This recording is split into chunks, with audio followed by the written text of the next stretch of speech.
Lately, I saw on social media where like people they don't agree with abortion, but they will support the idea of being proud about being gay because it's human rights involved in there. Oh, I see what you're saying. So they don't agree with abortion. Yes, but they because agree it's with gay rights. yeah.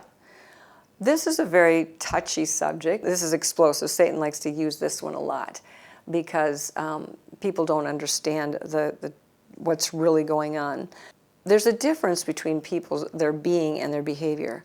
We are human beings who behave, and some people have been wounded and bruised and abused, and they, as a result of that, they behave differently. They respond, they're guarded, they choose another lifestyle.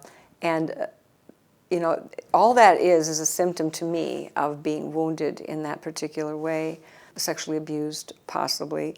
But we also have to understand that the God of this world, Satan, has released a huge, powerful spirit of sexual perversion and, tempting people, tormenting people, putting things in their minds. And so for me, I can separate out the person, the human being, from their behavior. I can love them, and I can still address their behavior with truth. Just like, it's not that complicated. It's like a parent and a child. You're raising a child, training a child, and you love them. You want the very best for them. And yet they decide to stick their finger in the light socket. And they're 2 or 3 years old, and you will not permit that behavior because you do love them, because you don't want them to be electrocuted. And so that's really how we do it in normal life.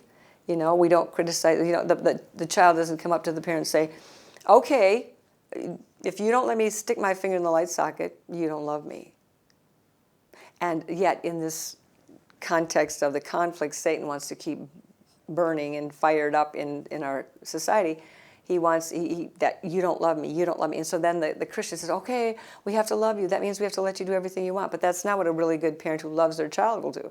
They're not going to just say everything's okay. The Bible says actually in Ephesians 4:15, speaking the truth in love, that they may grow up. And so I believe we focus too much on the behavior. And they say, if you don't accept my behavior, you don't love me. And I say, no, I love you. I can love you even if you do this behavior, but I love you and I tell you the truth. And I think love wins the day, actually. I know it wins the day because the love is more powerful than fear or condemnation.